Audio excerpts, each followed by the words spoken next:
శ్రీమద్ వాల్మీకి రామాయణమునందలి సుందరకాండము యథాతథ అనువాదము 29వ సర్గము ప్రారంభము. సీతామహాదేవి శ్రీరాముని రాకకై నిరీక్షించి రాక్షసుల యొక్క బాధలు పడలేక ప్రాణత్యాగము చెయ్యటానికి సిద్ధమైంది. వ్యథ చెందుతున్నది.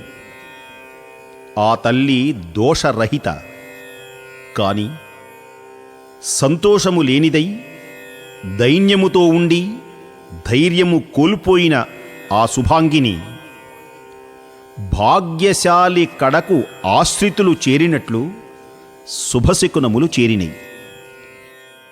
కేశ సౌందర్యముతో ఒప్పుచున్న ఆ సీతాదేవి నేత్రములు వంకర తిరిగిన రెప్పల వెంట్రుకలతో మనోహరంగా ఉన్నాయి. అవి శుభకరములై ప్రకాశించినవి. విశాలమునైన తెలుపు నలుపు కనుపాపలతో ప్రకాశించినవి. మీను కదిపిన పద్మము ఓలే నీరజాక్షికి ఎడమ కన్ను అదిరింది. ఏ శ్రీరామచంద్రమూర్తి ఆనందంగా తలగడగా చేసుకున్నారో అట్టి ఎడమ భుజము అదిరింది. శ్రీరాముని అనురాగమున కలసి మెలసిన ఎడమ తొడ అదిరింది. సుందర గాత్రి అయిన సీతాదేవి నయనములు నిర్మలముగా ఉన్నాయి. ఆమె పలువరసలు దానిమ్మ గింజల వలె మనోహరంగా ఉన్నాయి.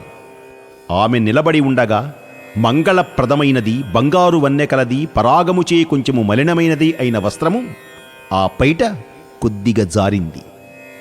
సీతాదేవికి పడసూపిన ఈ శుభశకునములు సత్ఫలిత సూచకముగా ఆమెకు ఆనందాన్ని కలిగించింది.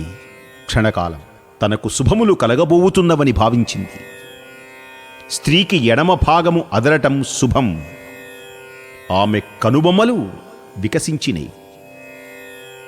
ఎండకు ఎండి గాలికి ఎండిపోయిన విత్తనం వర్షం పడగానే మొలకలెత్తినట్లు ఆమె సంతోషించింది. సీతాదేవి ముఖం దొండపండు వంటి ఎర్రని అధరోష్ట్రములతో, అందమైన నేత్రములతో, కనుబొమ్మలతో, ముంగురులతో, వంకలు తిరిగిన కనురెప్పల వెంట్రుకలతో నిగనిగలాడుచూ అందముగానున్న పలువరసతో మనోజ్ఞంగా ఉన్నది. ఆమె ముఖం రాహు ముఖము నుండి విముక్తుడైన చంద్రుని వలె ప్రకాశించింది. పూజ్యురాలైన సీతాదేవికి శోకము దూరమైంది. ఆందోళనలు తొలగిపోయినాయి. మనస్తాపం శాంతించింది. మనస్సు సంతుష్టమై వికసించింది.